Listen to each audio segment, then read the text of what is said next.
Hey guys, it's Christina. This is Vox and Guest, and I am joined today by Tyrant's Downfall. Say hi, guys. Hi, how are you? Wow, that was so in unison. What a band. They're already ready to go. So why don't you guys quickly introduce yourselves and tell everybody what you do in the band? James, I'm the drummer. I said I'm the bassist and vocalist. Joe, I play guitar. Joe, I play guitar. I like that. All right. Well, listen, I don't know if you guys have seen the show, but before we get into the nitty gritty of your music, I do start every episode with a kind of a big question. So I don't want to rattle you right off the bat, but I feel like you guys look pretty solid. I think you can handle it, but just, take a minute if you need it, but we're going to do this. Are you feeling prepared for something like massive right now? Are you good? Sure. Yeah. Yeah. All right. I think they can do it. Okay, here we go. For each of you, creamy peanut butter or crunchy peanut butter? Crunchy. Creamy. Oh, okay. All right. So look at the two of you are sitting closer together, and you're the. I was going to say the creamy boys, but that does not sound good at all. So we're gonna roll that one back. But okay. So no, but you need to explain why creamy, why crunchy. Talk to me. Who wants to go first? I like my peanut butter smooth. The whole crunching and stuff gets stuck in my throat. Makes it rough. You still Okay, so nothing stuck in your throat. So you like it creamy. There's no good way to talk about this, is there? Okay. James, how about you? Do you have anything? Smooth, no nuts. That's how you put it, I think. Even better. Joe likes his nuts. All right, so you are a fan of crunchy nuts then, Joe. So talk to me. I'm also a crunchy peanut butter person. So apparently I also like my nuts rough. So but you talk to me about what makes crunchy superior for you, since they're tag teaming you here. It makes peanut butter actually taste more like a peanut instead of a bunch of other crap. Okay. There you go. Do you like peanut butter on bananas? I have heard about that, and I feel like I might have tried it, but I just feel like banana and peanut butter is, I don't know, for me, too sweet. It's wrong, but I don't know. You look like you're pro this. Oh yeah, I like You like my crunchy nut peanut butter on my banana. He likes bananas and nuts. He's coming out with You you. want to take So- the next step? Make toast a peanut butter sandwich and put slabs of banana on it. Okay, so you like to slap your toast with banana. Okay, you've got like a whole. Between two buns.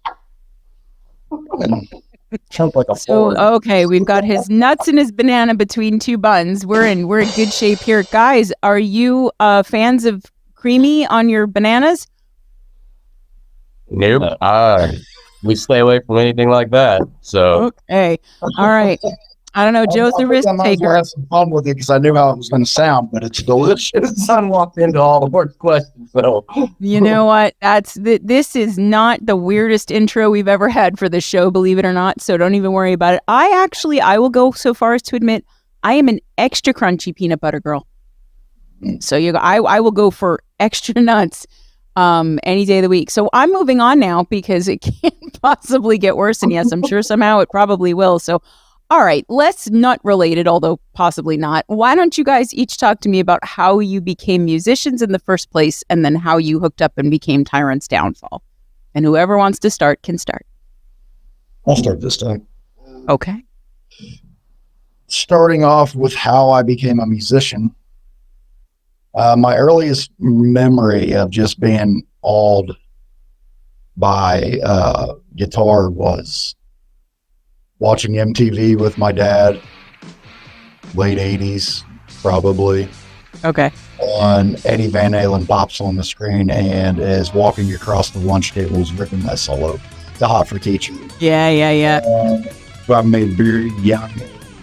I think I wanted to play guitar. But of course, kind of started out with like the toy guitars and all of that stuff. And my brother, I remember, as I got a little older, got a real guitar with an amp, a PV guitar and amp. And then my other brother got a drum set, and because they were always messing around on them and stuff. And then it wasn't until I was actually like 15 that I got my own acoustic guitar. Okay. And from that point on, I bet from the moment I got that acoustic until I was 20 years old, I bet I played 6 hours minimum a day. Wow. Okay. Just loved it. I think it just took me a little bit to kind of like grow out of like the kid stage and like be mature enough to really focus on it. Gotcha. I know there's also I can like sit down at 5 years old and just play every Steve Vai song there is or whatever. Yeah. And it's a sickness thing, but whatever. Yeah, I don't think most people are like that though. So I think it's much more common to go through things the way that you did. So okay, yeah. So it was EVH and that bit you hard, and then you just never looked back. And even though you had drums in the house, no interest in the drums? No, I mean I beat around on my brother's drums a few times, but I just kept going back to like the amp and the guitar and stuff when I was little. And then I kind of went off doing my own thing, I guess, for a while. And I was the youngest of 5. So they got older, moved out of the house. Those type of items disappeared for a while. And I was hanging out with my oldest brother, Dan, who played guitar, and he had got a new acoustic. And I was like, why don't you teach me something? And he taught me Every Rose Has Its Thorn by Poison. Okay. That was the first like real song I learned. And, on it was just on. That's what I was doing. Okay. I thanked my dad for my own acoustic, and he got me a Yamaha, like $110 Yamaha acoustic pack with a soft case and that sort of thing. And I just was in love with it. And I still have that guitar. It actually went on deployment with me to Afghanistan and everything. It's the perfect outdoor guitar that you don't have to worry about messing up, but still play. Right. So got holes in it. Well, that's my becoming a musician. I'll let them tell you how. Yeah. All right, Tyson, are you taking it next, buddy? Where are we going? Yeah, I'll tell you. I appreciate that. Good move for an interview show. Well, very professional of you. I appreciate you. Like, no, I'm not going to tell you. Fuck you and your question and my. Yes, thank you. Let's lay it out for me, creamy boy. Well, my entire family's bloodline is musicians. Okay. When I was 13, we had a Thanksgiving gathering, and my family actually had a rock band that was big around here. And they were actually practicing the day we had Thanksgiving. Oh, wow. And I walked in on it, and I listened to it. I fell in love with it. The next day, I picked up a guitar, and I played for damn near the whole entire day till my fingers were bleeding. Okay. I did that every single day. And then eventually I never got to the point where I was precise with like these two guys are with their instruments. Gotcha. I got to the point where I had an understanding to where I could write the music. Mm-hmm. And so I did good enough for guitar, moved to bass, did the same thing with drums, then piano, banjo. I mean, anything that I could get my hands on, I started picking up and learning. Okay. Started writing music. And I've been doing it ever since. Okay. And you said you were like 13 when that happened? 13 when I started, yeah. Okay. All right. I'm always curious with bass players because usually bass players will tell me that they started on guitar and then moved to bass at some point. And a lot of times it's like, well, we already have guitars and we need bass in the band. So guess what? But like, I was sort of wondering. You needed a bass player. And I'm like, well, I'll play bass and sing then. I'll do both. Yeah. No, very cool. Okay. All right.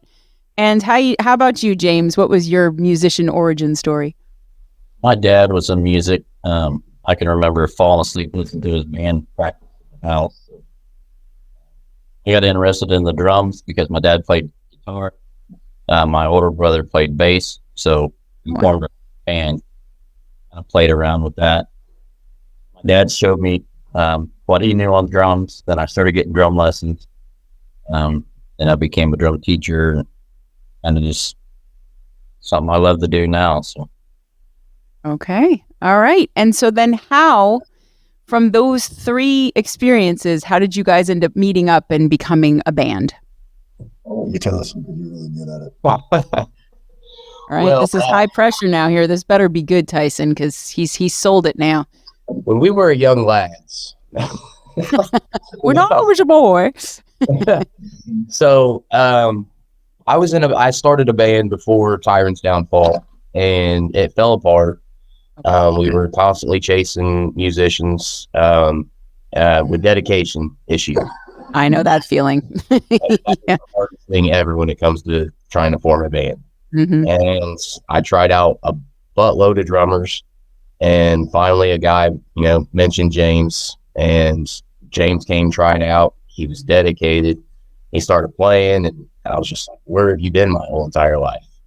So, me and James kind of formed after that. And when Stitch fell apart, we came back together, me and him, and reformed Tyrant's Downfall. And Joe, I have a history with since we were kids. We actually started another band. What was it? 7 Days 7 Away. days. Oh yeah, yeah, and so but that was a longer time ago then. Yes. Okay. Okay. Years, and that was probably 17, 18 years ago now. But the Wow. funny thing is my family had a band still going on, and he was actually the guitarist for it. Ah. So yeah. Yeah, his uncle actually contacted me to do some studio work in originally. I actually kind of moving on in my life. And then wound up joining the military, moved away for a little while. Right. But then when I came back, it'd been a while, I started picking up Foley, and I was like, man, I really, and I really never really heard him sing a whole lot. I knew that he got into some singing. And then I moved, I moved away. I kind of lost connection with everybody back there. So when I came back, I messaged him, and I kind of had like my middle name is my first name for a while on Facebook. Oh, okay. You were incognito. Okay. Yeah, He was like, who the fuck are you? He's this guy that keeps messaging me about the music every time I post it. And he just kept going. And I was like, Joe? And he's like, oh, yeah. It says Anthony, doesn't it? And I'm like, yeah. I'm like, I had no idea. There's no picture or nothing. Wah, So, wah. a few months removed, though, he's like, are you still playing? I was like, yeah. And he's like, you have a rig? And I was like, yeah, actually, I just got this amp and all that stuff. And, I've been playing again a lot. And he's like, you want to come jam? Anyway, so I was gonna say, wait, I thought Tyson told this. I got really into it. I couldn't help it. I interrupted him. I liked it though. You were like, you tell it really well, but I'm gonna do it anyway. Ta-da, and there. So, I mean, You can tell a totally different version of it now if you want, Tyson. You can just make shit up if you want. Like, yeah, I was working for Disney and Joe was on a cruise ship and I rescued him like the Titanic. And you can just say whatever the hell you want at this point because, he's opening the door. So I'll backtrack a little bit. So the band fell apart. Me and James were still recording because we have our own studio. Okay. And me and James were like, you know what? We'll keep writing and we'll keep recording and stuff, and we'll just put it out there and see what happens. Yeah. And me and James just kind of had it in our head, that we were just going to be recording artists, which was fine, whatever. I mean, we can't do it all live. Right. And every time I would post something out there, Joe's messaging me. You mean Hey, Anthony? bro. Anthony was messaging. Anthony was messaging me. Hey, bro, I like those lyrics. I like that scream at the end. Those drums are nasty. And I'm like, thanks, bro. Yeah, I appreciate it. Just thinking. Who the hell are you? Good job, creepy random guy. Thank you. I was like the third song that we had sent out there. I was finally like, do I know you? Yeah. And I'm like, you sound familiar, but I cannot place. I can't find a picture. He's like, it's Joe Benker. And I'm like, Joe, damn it. And I'm like, so I said, are you interested in playing with the group again? And he was like, yeah, actually, I kind of am. I really like what you guys are putting out there. Yeah. Yeah. And, I asked him the questions and stuff, the dedication and stuff. When I talked to James was like, yeah, bring him over. We'll jam, see what happens with it. It may vibe, it may not. Yeah. Joe came over. We wrote like 3 songs the first night. Holy shit. Okay. That's a good sign. It's already like, Yeah. okay, there we go. And then it was just like all 3 of us after that, we just stuck together. Yeah, I was Nice. I was completely blown away by the musicianship as soon as I stepped in Mm-hmm. his place. And, you know, and I'd never met James before. Right. And I'd been on the music scene around here. Of course, I had that gap, but it was like, you know, he's always playing in opposite bands that never really crossed paths. Okay. There was a lot of big music and a lot of bands back when they were like, me and Tyson were starting that band, you know, like 17, 18 years ago. Yeah. So it was really easy to go unnoticed with each other because you already had the bassoons and played and all that stuff. Right. And, you know, you play different places, different genres of music. Yeah, and whatever. usually you don't have bands there on the same night unless they're sharing a bill, and at that point you probably knew each other before anyway. So yeah, it's you either meet or you don't. Yeah. Yeah. Yeah. That's Yeah. true. Yeah. So, and then jam with these guys. I already knew guys can get play. I was blown away by his voice just in person too. Yeah. Because we all, you know, I heard the recordings and stuff, and you know, I really, really liked it. Oh yeah. We have something in common there. I also really, really like it. No, and I'm always impressed when a band can be a 3-piece and sound like a 5-piece or a 6-piece, you know, and I mean, you guys, you consider yourself prog rock mainly, right? That's the genre that you, okay. And I mean, but I hear metal in there. I hear some alt rock in there. I hear other elements. Obviously like with the screaming and all of that, but just in general. And I love too the kind of, and I'm always afraid when I say things because you never know how people are going to take it. But I always only mention songs, bands, genres, whatever favorably. So like that you have a kind of grunge feel too. You know, to me, that there is kind of a Seattle sound that I love personally. So yeah, I'm right there with you, Joe. I started listening to you guys and I was like, okay, fuck yeah. Like this is like, because you just don't know with prog rock exactly what that's going to sound like, because people say that and mean very different things. So before we do anything else, because in the chat, everyone is clamoring for song, why don't we play them one? And I'm so happy you guys picked this song, Human, because this is one of my favorites of yours. So why don't you just say a little bit about it before we play it, and then when we come back from it, we'll talk about it some more. This song is about the Karens in the world. I'm dead serious. I know. I heard the lyrics, so I know. I believe you. A Potters will speak out in our town, and it's literally entertaining to watch. Like the stuff people say on there, you're just like, are you kidding me right now? So the funny thing is I originally started writing that song just because I'd got my bass and my bass amp and I was tweaking on it and stuff. Mm-hmm. And that riff came out. And I was like, okay, all right, there we go. And I showed it to these guys and they just added their flavor to it. And then we just continued writing it on. And they're like, what do you want to write it about? I'm like, let's write about the Karens. Let's dedicate this to the Karens. And I love it. No, I love it. And especially explains the screaming in the breakdown. But all right, listen, guys, Tyson mentioned that bass line. You're going to hear it right off the bat here. Why don't you sit back, relax, enjoy Human by Tyrant's Downfall.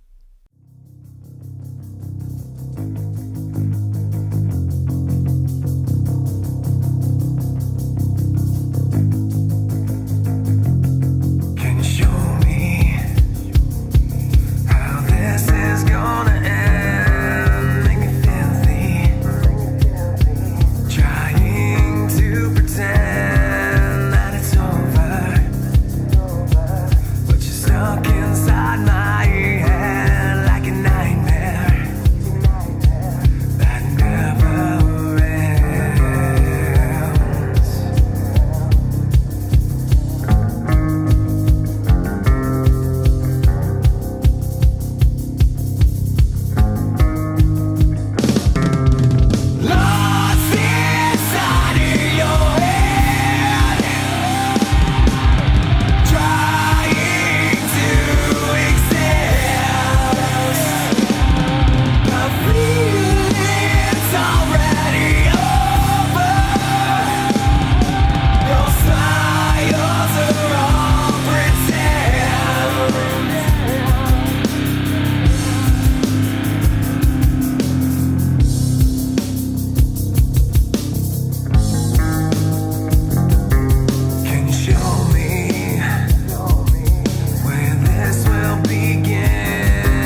songs I pretend, yeah.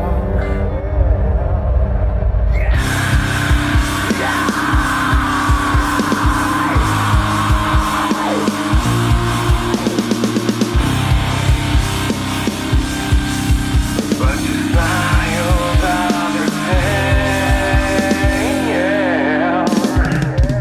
Lost inside of your head, trying to exist. The feeling's already over.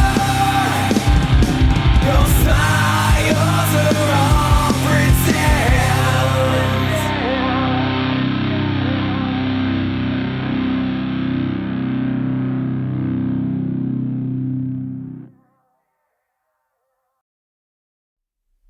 I gotta tell you, that song comes on, right? And I'm hearing that bass line and I'm already like, ooh, okay, that's dirty. I like that so much. You just got the little hi-hats going there, very Yeah. slinky, very sexy, very cool. Then you get that drum fill, right? And we're in it. It opens all the way the fuck up. And I get more of like a alt rock feel again from the chorus. But I'm hearing Soundgarden, I'm hearing Alice in Chains, I'm hearing all that stuff that I love. And I also love, James, like that's a really drum heavy song to me. Like that features the drums a lot. Not that you don't in other songs, obviously, but like that one has a much more driving rhythm to me. And you do play with rhythm and tempo too in the song, which always makes me pay more attention to the drums. But so like when you're writing something like that, because I know you mentioned the Karens, which oh my God, I love it. But, just in general, but even if you want to start specifically with that song, what is the songwriting process? Like you sat down, you said for that one, you had the riff. Does it usually start with a bass riff for you? Do you sometimes start with vocals? Is it song to song? Like what's kind of the process there? We just jam. And then usually something just usually happens 9 times out of 10. Like these 5 songs that we wrote, one of them, like Ex-Girlfriend, I had already wrote and already had out there in our library, and the guys decided, hey, we want to use it, change it up a little bit. Okay. But the other 4 songs that we have are all just from jamming, and they just came out to be something. Wow. Okay. So that's just you guys sit down and you're just playing out, and then somebody will land on a riff or a rhythm or something like that, and you go. Okay. So, but then I mean, that's what makes it. Yeah. Go ahead. I'm sorry. That's what I love about the chemistry of us three. It's like, James will start jamming something on drums, and I'll just match it on guitar, or Tyson will start matching on bass, and I'll just something else or whatever. And then I'm really happy that you said that we have a grunge filled up, because my favorite band ever is Alice in Chains. So I'm like, okay, there you. My favorite guitarist is Jerry. So. Okay. So so you're happy that I said no, but I really, because there's nothing sounds like that.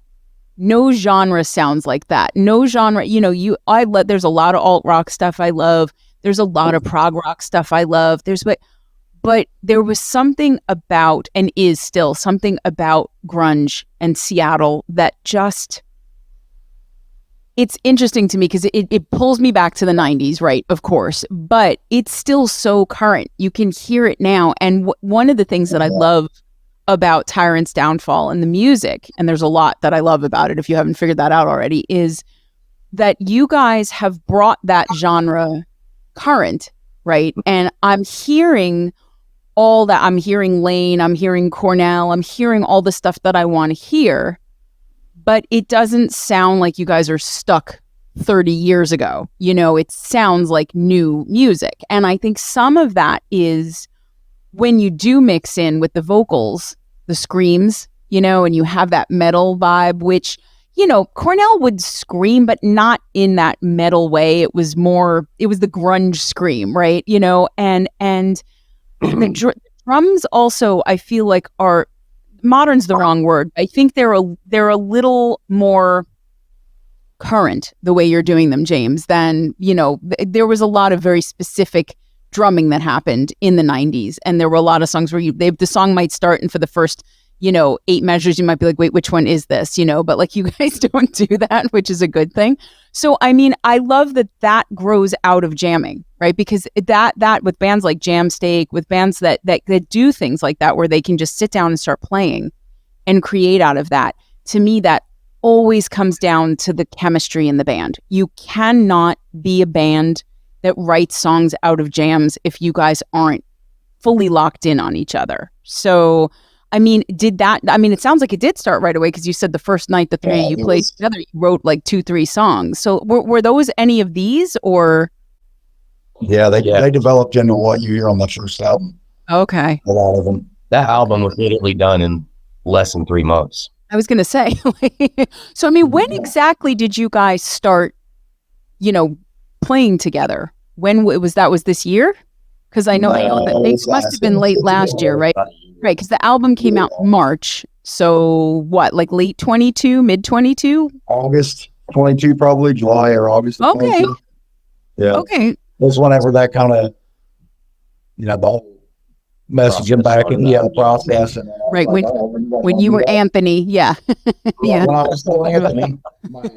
No, but okay, so then we're talking you guys form in August, and by end of March you have an EP out. That's pretty, and that makes sense to me because you had written half of it the first night. So like, I'm assuming then that you had more music than you wanted to put on this one particular album, because if at that point you were already halfway done with the EP pretty quickly on, it must have been like, okay, let's just pick and choose. And how do you do that? Did you record all of your jams so that you have them? Do you just kind of have to hope you remember shit, or like? Memory and simple as recording app on his iPhone. He sets it down with jam.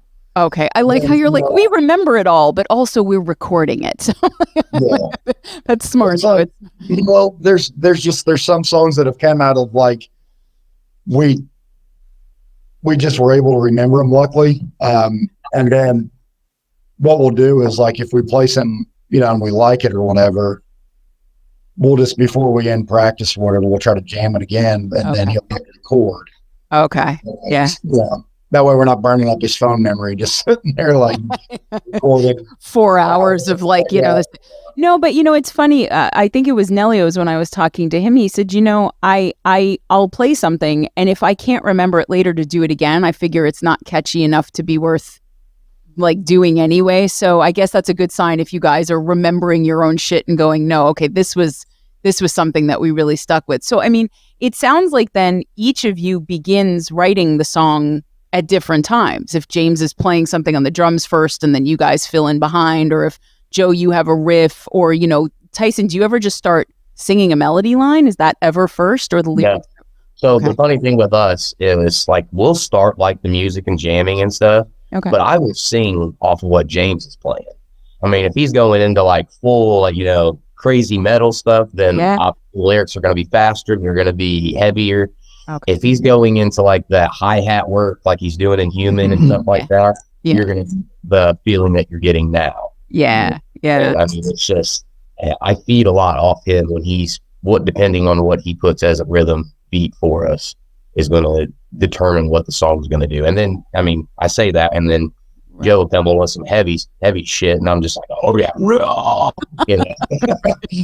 You could but I don't hear that a lot though, that the singer is basing off of the drummer. But I love that, because you're right. And I think I just said this, in the interview I did yesterday, that people really don't give enough credit to how much the drums decide what the song is going to sound like, and I'm a big, wife of a drummer, first of all, but I always have been big fan of the rhythm section that never gets any love. Bass and drums never get any love. It's always about the guitar and the vocals. And like, if you're moving, if you're dancing, if you're fucking in it, it's the rhythm section first. Like, that's what you're up out of your seat for. But like, you guys all are so skilled that there's no spot in the music where, even if you do take it down and it is really quiet, it's just bass and hi-hat, you're not losing anybody there. I'm waiting, like I'm anticipating, like, where is this going? Because I'm already in it, and and I love that. I'm never sure where the vocals are going to go, Because sometimes, Tyson, you are just balls out, full crunchy peanut butter level, just screaming your ass off, right? And like, just yeah, I know, but it's crunchy when you do it like that. That's the crunchy vocals, but like, and then sometimes it's slinky, it's sexy, it's quiet, like on a Fallen, and the fact that you have that kind of vocal control and that you can change up what you do automatically to me makes an EP more interesting, because I know I'm not going to be hearing the same thing. And like, one of the things that I keep hearing is, and again, I hope I think it's a compliment, but I hear some Linkin Park in there too, especially with the vocals. I hear some of that where I'm like, okay, and I love that blend in there. I love that meld of the heavy metal, the prog rock, the alt rock, the grunge, and I think that's, to hear that a lot of that is based on what James is doing is like, okay, it makes me want to go back again and re-listen to hear, exactly where you started to pull from that. But like, does Joe's guitar ever change that for the two of you? Like where, you're kind of in one spot and then Joe will come in with a riff and you're like, oh, wait a minute. Because sometimes your songs shift, so is that what's happening there? Or you guys just decide that that's the way it opens up in the jam, or how does that all come together? So he'll bring, when we start feeling Joe getting heavier on the guitar, yeah, James will compliment him with the cymbals and go full heaviness. And when that happens, the whole game changes. Okay. I mean, it's just like, trying to think of a good one on there. Death of Me. Okay. Yeah. If you listen to the vocals of that, it stays nice and calm. Yes. Everybody's nice and calm. James goes in there with double bass. Uh-huh. He's in there full blown, and the whole entire vocals and everything changed. It gets so, it goes from almost like this November Rain epic level orchestral thing to like this super like I love that too, because when I listen to a song and I go, it could have ended here and I would have been completely satisfied, and this could be the start of another song that did that and I'm completely satisfied by that. But then you put them together and it's like, it does blow the whole thing up. And I feel like if you guys have a signature of any kind, it's that element of, we may begin here, but you have no fucking idea where the end of the song is going to be. We could be here, we could be right here, or we could be here, or we could be on another planet. You really just don't know. But it doesn't sound like, what the fuck did that? It builds in a way that makes sense and it evolves. And that, the first time, Tyson, I heard you scream, I was like, okay, because I was coming off of Ex-Girlfriend, and like, you're in that one. That's another one, big drum song for me. Very heavy, very driving, the guitars. And the vocals are all gravelly, kind of like, dirty in the beginning. And then I'm getting alt rock, right? And then the choruses are so big. They're so intense. The vocals get really thick and meaty at that point. And I'm like, okay, where moves it? But then you got the distortion. It gets sludgy. The bridge is all heavy. And then the breakdown, and I'm like, he's screaming. He's actually screaming. I was not expecting that. I really wasn't. But it's like, that to me is why your genre is kind of specific to you, because I interview a lot of bands where they are whatever subgenre of metal they are. It's a doom metal band, it's a black metal band, it's a death metal band, it's a groove metal band, whatever. And, they'll have other elements, but it is a metal band. And then I have alt rock bands where that is their thing. That is what they do. And I haven't really talked to too many grunge bands, but there are some like Wormwood that have, elements of that. But you guys are like, and one from column A and one from column B and one from column C. But because the vocals are so, what's a good word for it? Like they're Everywhere. They're everywhere is a good word. It wasn't where I was going with it, but it's the idea that they will turn on a dime, and like, I think that's the thing that maybe I noticed first as a singer, but when I'm listening, I'm hearing that didn't come out of nowhere. That is, the drums changed there. We got heavier there. We had more of a double kick there, or, Joe came in and all of a sudden it's getting real dirty with the guitar. And like, so I think that the fact that you have that jam origin to it, it's a lot of freedom, right? Because you guys can start in one place. And do you ever do that where you start in one place and you end in another and you decide that's going to be a different song? Or do you usually keep Yeah. Oh yeah. All the time. Okay. Yeah. We'll be jamming a new song and we'll be like, dude, that song was badass. How long was that? And they'll be like, 12 minutes. I'm like, oh, we got to cut this down somehow. We've just written 3 songs. Yeah, exactly. But it was a badass dude. Yeah. They, Go ahead. oh, I was just saying, yeah, it's funny that way. Okay. That would just, we wound up taking multiple pieces and, Okay. developing things. So at what point, because again, like with jam, and again, I don't really call you a jam band because to me that's a very specific thing, and it usually makes me want to just put my head in the oven or like I jam bands like that go on and on and on. I can't handle, but this is not that. You are a band that is tight that makes actual songs, but they originate from jams, which is a very good thing. So like, is it to a point where some nights you sit down and you just don't have it? There's just nothing you play and nothing okay, you're shaking your head no. James, so you're telling me that every time you guys sit down to jam, you come out of it with something that you go, okay, now we have a song? Mhm. Yeah. Yep. We had to stop writing songs because for this show. Yeah, because we were literally trying to get ready for this show that happened yesterday. Right. And like for the past 2 weeks of us jamming, we kept coming up with new material. And we're like, we've got to stop.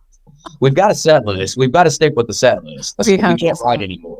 Okay. Yeah, we wound up adding 3 new ones to our set list last night. We played them last night for the first time ever. Holy shit. And we played them through maybe 3 times each. Yeah, we were just like, And we feel comfortable with this. one of them, we got good feedback on all 3, but one of them that in particular, I've had several people just since last night contact me and just say, that name, I won't say the name of it yet. But Right. Yeah. No, you keep that to yourself because I'm sure it'll go on the album. But okay. So, I mean, so just for, for everybody, because, this will have been a couple weeks ago by the time they see it. But, you did just do a big gig last night, right? Big Halloween kind of themed gigs. No, like that. I mean, you guys are playing out a lot. You seem to gig a lot. So how do you balance rehearsal, jamming, writing, putting songs together, and playing out some? And do you ever come up with anything when you're just on stage, or do you always go in with a set list?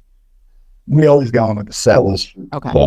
Yeah, we always are like, when we play a show, we want it to be, this is our show. Okay.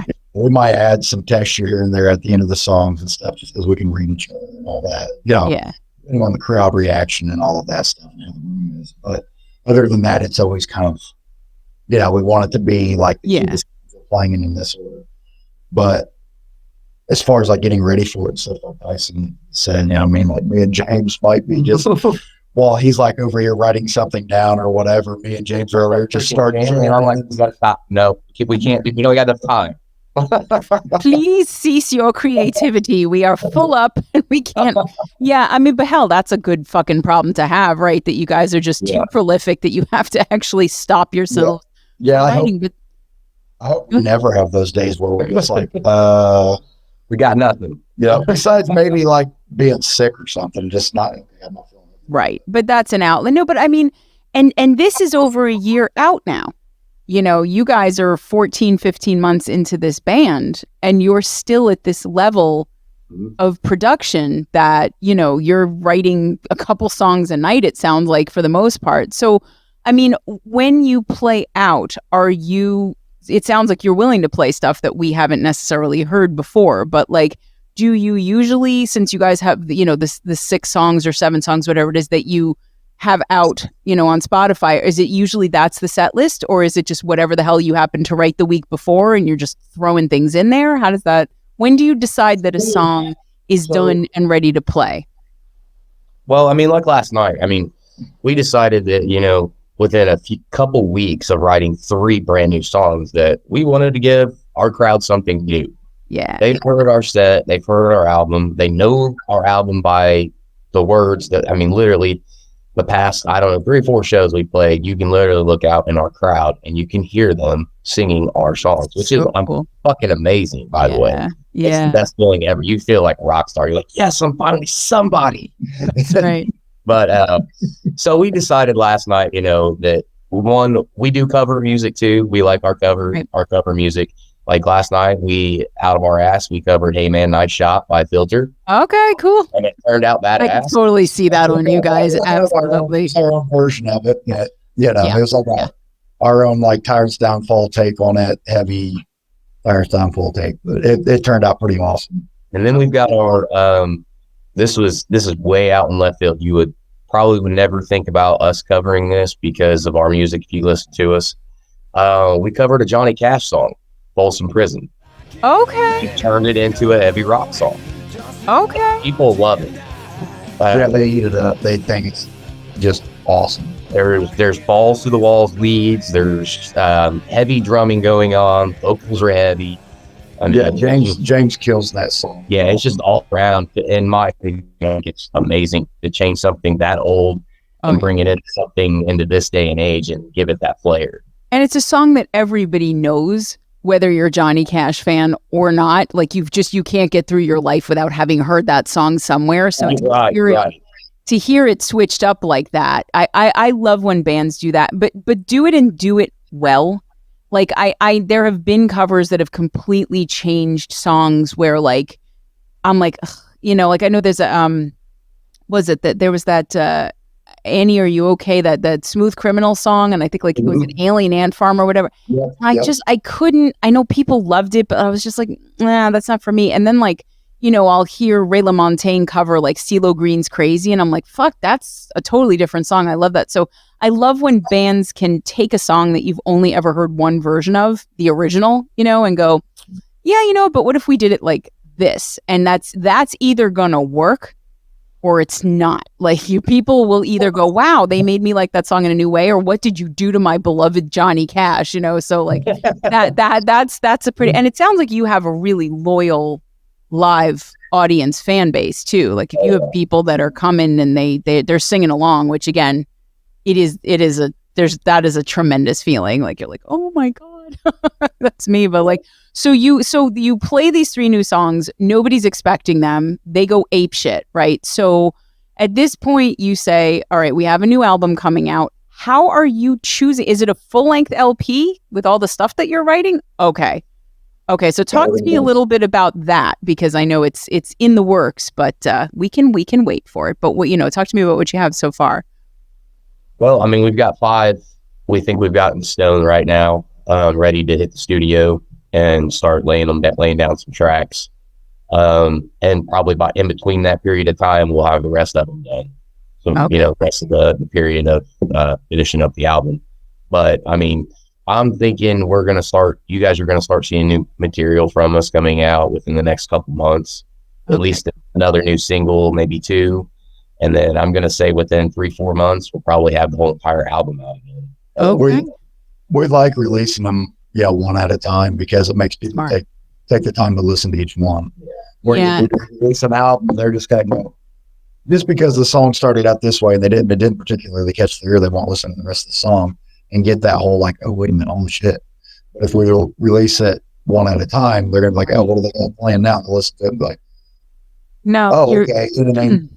So you're exactly right. And I mean, you know, we've talked about that idea on this show a lot before, that, you know, first of all, that almost nobody listens to albums anymore. You know, everything is singles and you just listen to the new thing. And then, you know, Spotify's got this schedule. And if you're not on it, you're kind of falling behind. And it gets a little nuts. And it's one of the things I love about doing this show is that I get to actually sit down and listen to EPs and LPs, and I'm going through the whole thing. And there is something about listening to an album that's very different from just listening to singles. You know, there's a whole feel to it. And I mean, you know, you guys, I think must have been intentional about the order of the songs too, because you start out hard, you know, and then you end us almost on like the quietest note of any of the songs that you've done. And I loved that, because it was an unusual choice, right? You know, and if I'm just listening to and unusual in a good way, I mean, because it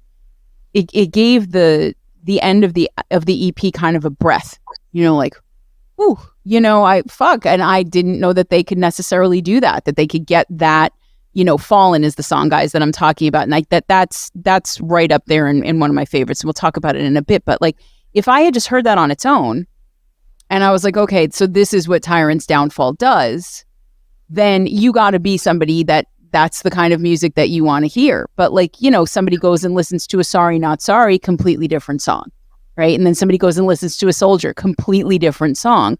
So there's a reason, people, that we make albums and not just singles, but like you have to grab people. And I think you're right, Joe, that with the like fruit fly attention span that everybody seems to have now, you know, you got to grab people right away. And even if you do that, if you're grabbing them, but it's not in the way they want to be grabbed, so to speak, like, oh, well, you know, but the album at least will give them more chances to key into what you guys do. So are you going to have 10 songs on this new album, you think? Yeah, I think so. We're playing at least 10, and we'll see how the writing goes. Okay. Probably in more than 12.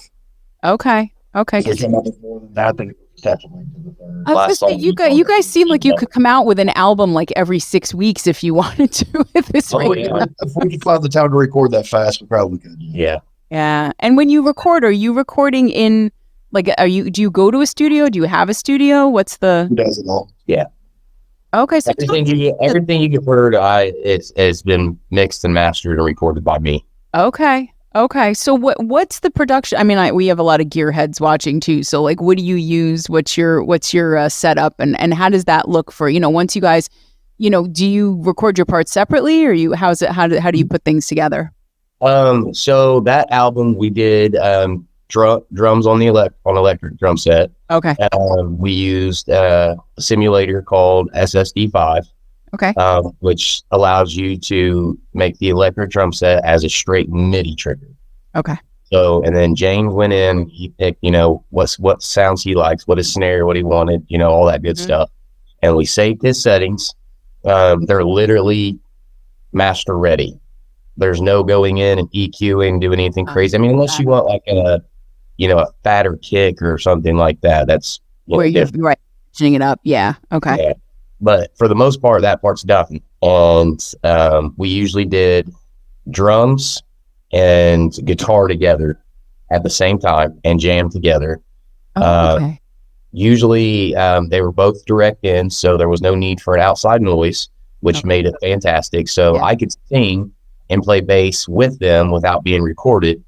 And we go through the song, and then afterwards we'll go back and listen and say, yeah, everything sounds great. So let's put the bass tracks down, and then Tyson, you go put your vocals in. And then if something else, we'll go back and we'll add a little flavor with the guitar, or if James wants to add, you know, somewhere else, we can piece it all in there if we need to. Mm-hmm. But I mean, it was literally that easy. And these guys, you know, they don't bust my balls on, you know, all the tracks and stuff. So they were very easy to work with. You know, James would be like, yeah, that sounds great. You know, or he would say something like, hey, I missed the kick right here. Can you add this? Sure. So I could literally go in on his track and just add the kick where he always kicks. He just happened to miss it or didn't pick it up. Right. Same with Joe. Really, we went through, let him jam through on the guitars through the amp simulators that emulates his amp the best. And I literally let him I pulled the whole thing up and I said, here's the head on the simulator, jam to feel comfortable. He'd been there tweaking everything that he likes. He'd be like, okay, I like this right here. He'd be like, save, let's jam, let's record it. Let's record what we're going to do. Yeah. And then, you know, from that process on, once everything's laid down, it's really easy to mix. These guys record very well. There's not a whole lot. Yeah, that helps a lot. There's not a whole lot of fixing anything. Usually how you hear it is how they play it live. They played it a million times. So, I mean, there's literally not much that they miss. And then, you know, I just go in and I use the same simulator that Joe does. We use STL Tones. Okay. For all you gearheads out there. Yeah. They have some amazing packages and stuff for guitar and bass. But I mean, you got to go a little bit over beyond and buy, you know, their little extra packages. Right. Right. It's so much easier to do it that way than it was Yeah. the analog way of years ago. Not everybody can afford that. So the technology that they're coming out with now allows guys like us to be able to get studio quality sounds. Right. And without prices and stuff like that, or having to rent an area with a really good room of reverb and all this, all this. Yeah. You got those acoustics from the beginning.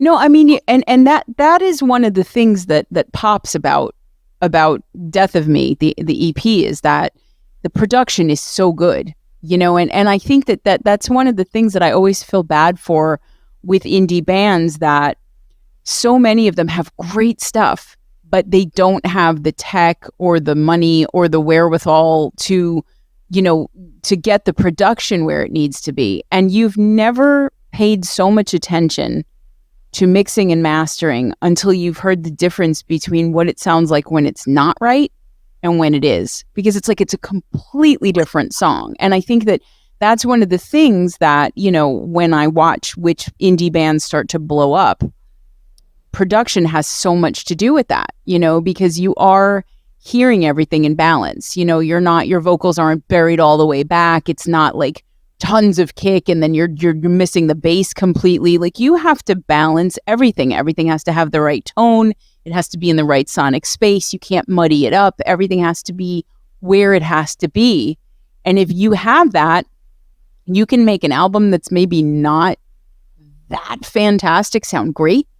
And you can take an incredible album and make it sound like absolute shit if you don't know what you're doing. So, I mean, you guys, clearly, and I think it's really cool that you put the bass in after the guitar.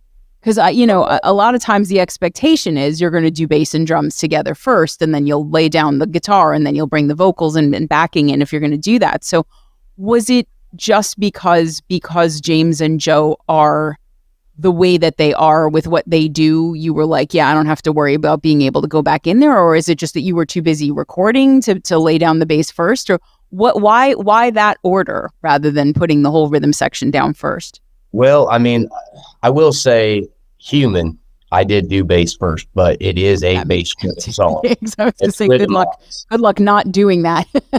Yeah. The intro is like, Impossible the way that song. Yeah, but Dirty Little Secret. If it's guitar driven, I should say first, then these two right here, they can lay it down faster. I've been around a lot of recording artists and stuff. These two can lay it down really fast, and it's just like, Jesus, you guys are already done. They're like, yep.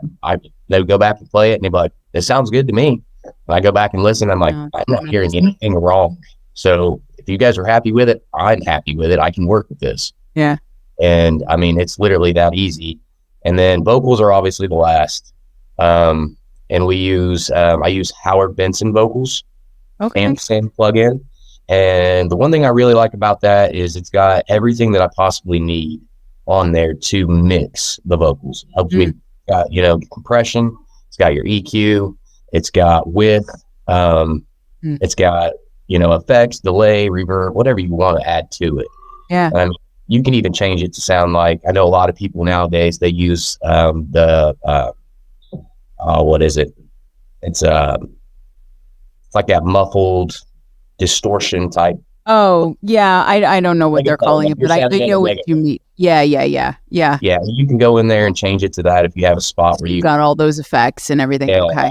Okay. Yeah, so it's really easy to work with. I did so much research when I first started deciding I was going to be, the one recording this. Yeah.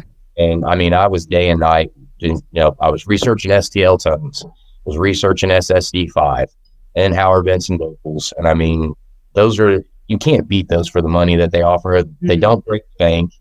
I think STL tones is like $150, and that's it. No shit. Okay. Yeah, SSD5, I got it on sale. Like 2 hours in a studio, right? Yeah. Yeah. And it's all simulators used with live amps and stuff. There's no, you can go in, you play a, let's say like a Fender or whatever. There's like 7 or 8 different Fenders amp plugins. Yeah, absolutely. You can even change it to the guitar that you even play. So I mean, there's all kinds of possibilities in there to emulate without having all that excess white noise in your recording. It takes every bit of that out for you. So I mean, it's made it really, really simple for us. The only thing that I kind of struggle with at times is the balancing of everything and cleaning up the mud and stuff like that. But it's not very often that I come across it real bad. Ex-girlfriend was the biggest challenge for me. Really? Okay. Yes. Why do you think that was? There was just a lot of different simulations going on in there, different sounds. We tried other amps, and I love you're all giggling. There's something not being said here, but yeah, okay. there was a lot of fighting going on in between all those sounds. They were all fighting each other. There was some changes and stuff going on in there that was not working. It ended up becoming more. It was probably the biggest nightmare that I had, but we got through it and ended up sounding great. So that's interesting because that's the one that came out in September. So that's the most recently released. But was that done after the EP was done? Yes. Okay, so it's interesting that having gone through that whole EP in what seemed like sort of like a charmed situation where it sounds like you guys knocked these out really quickly, that the most recent thing was the one that gave you the most shit, right? So, I mean, did you try to do more? Did you fiddle with the formula? Yeah. Okay. I think that's what really happened is I started, fiddling with the formula, trying to do something more than what I was outside my range and just couldn't figure out. And political answer here. Yeah. I mean, it was just... I love the subtext because James, who has been sitting there like this is a hostage video for like the last 40 minutes, almost cracked a smile when you guys started talking about that. And I was like, there is a set of stories here that I'm just not getting at all. So I love that. James is over here blinking SOS. But I mean, like, so at that point you sit there and you go, okay, you know what, bit off more than we could chew on this one, probably didn't need it, right? So how long did that one take for you to mix, master, put out relative to the others? Was it Yeah. A month as compared to 3 days. Yeah. Wow. Okay. There was a lot of fighting going on in those trackings, and I don't know what had changed. I also started having a little bit of computer issues at the same time. Oh, that'll We had tracks that were somehow moving, and when I'd go open up the project, and I'd be like, shift. I was like, what the hell is going on? And Never had that it turned out to be like a RAM issue. Yeah. Stuff like that. It was nothing that anybody controlled, but I think there was a thought that it was being moved on purpose. Yeah. I think there was just like a couple of problems, I think. Yeah, it was. So it sounds like Clippy just showed up and was like, let me fuck with your track, and you guys all thought, That's pretty much what happened.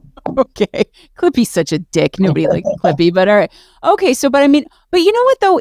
I have to think, given the way that you think, Tyson, as a producer, you probably learned more from that than putting together the whole EP in terms of like, okay, this is what I'm not ever going to do again.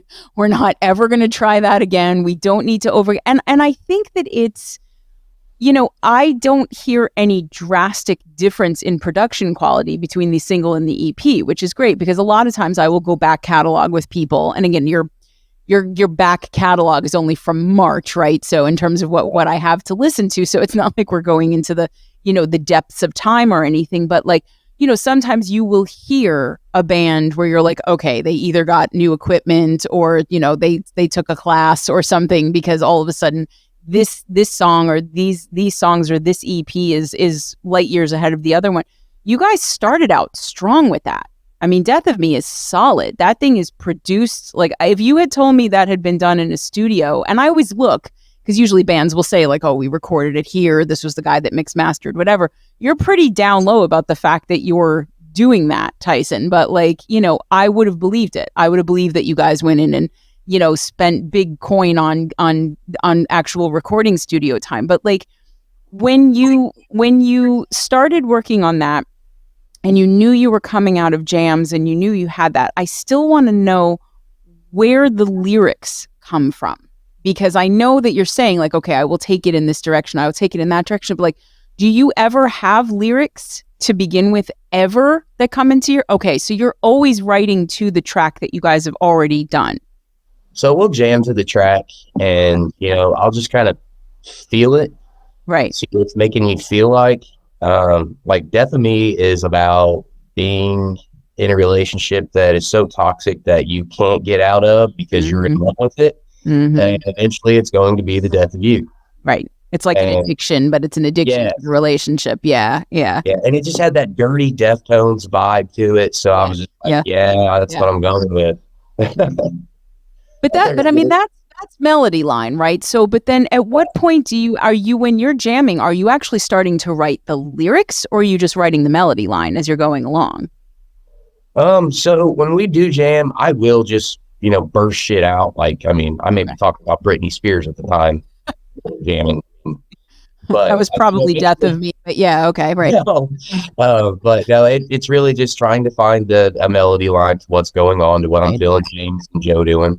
And then, like these past 3, I did something a little different. Usually I don't ask them for help when it comes to lyrics unless they've got ideas right off the bat. Okay. One of our songs, I actually sat down with them. I'm like, okay, guys, I think I got an idea for a chorus.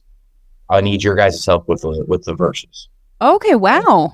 And me and James are kind of just like, bro, you're the one's got to sing it. You're the one that's got to like, we'll do our part. When it comes to the song and stuff, we always have him just write his lyrics, because the way I look at it is like, I'm not singing backups. I'm not singing anything. You don't want to hear me sing. So, but the way I look at it is, why would I try to help you write lyrics when I'm not the one that has to put any kind of feeling into it? I mean, like, it needs to come from him, so that whenever he's singing it, he's feeling something. Like, because whatever it is, whatever that music or whatever I was jamming on, or James was jamming on, or whatever it was that sparked this thought. Yeah. Because music theory will teach you that these different notes and these different progressions of notes and all these different things will inherently cause these feelings, right? Right. So whatever that was that affected him that day, or whatever it was that may be on his mind or had heightened this part of his thoughts or whatever. So who better to try to write about that experience or that thought than him himself? And I agree. I find that that usually makes the melodies better, because to me, it makes Tyson sing better with the melodies. Like, it seems like it's more personal. It comes through. That is yes. And the thing is that what's interesting to me is that I definitely hear that with the vocals and the lyrics from Tyson, but I also hear it in the drums and the guitar from the two of you. It does not sound like, because there are bands where there's somebody who's writing the songs, right? Like, and this is, okay, here's your guitar part, and maybe the guitarist will, spice it up a little bit, add some riffing, whatever. But for the most part, it's, okay, you're performing this thing that was written by somebody else. And you can have musicians play the shit out of that, right? And it'll sound great. But I think there is something about songs where each musician has complete ownership of what they're doing on the track that just changes the feel of it. And I think some of that is buy-in, right? Like, if James, you sit down and you're just feeling something and you start playing it, and that's going to excite Tyson and Joe much more than like, okay, hey, can you play, kind of do like a Black Hole Sun kind of, pattern, whatever, do this kind of thing. Yeah, okay, I can do that. But like, I think what that really kind of comes down to, right, is partly what I said earlier, like the alchemy of the three of you working together where you're sparking each other, but also just the idea that you get excited on your own when you find something and you're like, fuck, okay, yeah, like let's ride this riff for a while. Let's ride this beat for a while. Let's do this for a while. And like, that leads to that thing that we keep talking about on this show when you play live together. That's that almost like orgasmic level that a band will get to, where you're just in that pocket and you're in it together.